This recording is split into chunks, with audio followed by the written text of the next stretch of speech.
Le monde est sous la puissance du malin.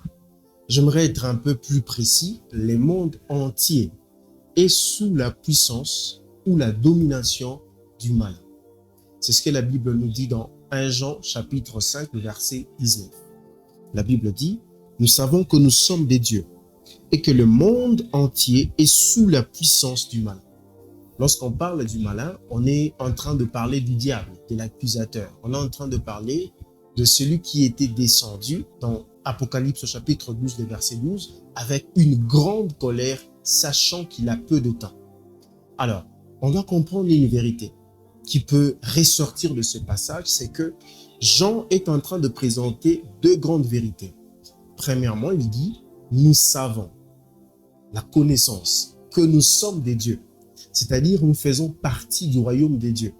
Jésus-Christ, pendant le jour de sa chair, il disait, si c'est par l'Esprit de Dieu que je chasse le démon, alors le royaume de Dieu est venu vers vous. Nous sommes dans le royaume, nous faisons partie du royaume de Dieu. C'est une vérité, c'est une évidence. Mais de l'autre côté, le monde entier est sous la puissance du malin. Ça veut dire, en permanence, nous sommes en combat, nous sommes en guerre. C'est-à-dire, en tant qu'enfants de Dieu, nous sommes en train de combattre l'ennemi chaque jour. Qu'est-ce que je suis en train de dire ici? Je suis en train simplement de nous montrer une vérité que peut-être nous ignorons. Jusqu'à ce jour, le monde est sous la domination du diable.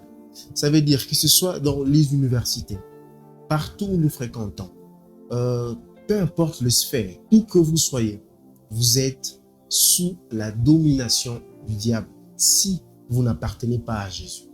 C'est-à-dire, dans le système politique de nos pays, dans tout ce que nous cherchons à faire, il y a toujours une certaine domination, une forme de domination diabolique ou satanique sur tout ce que nous essayons de faire.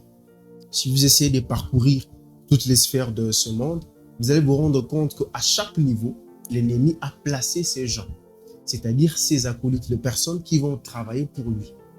Et tant qu'enfants de Dieu, nous devons comprendre cette vérité pour ne pas que nous puissions tomber justement dans ce piège d'ignorer la guerre qui est réelle. J'aimerais vous faire remarquer une chose.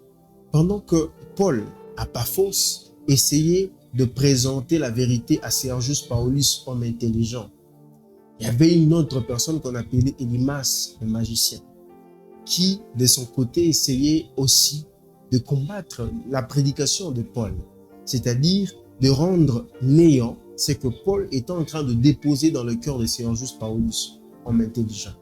C'était fort.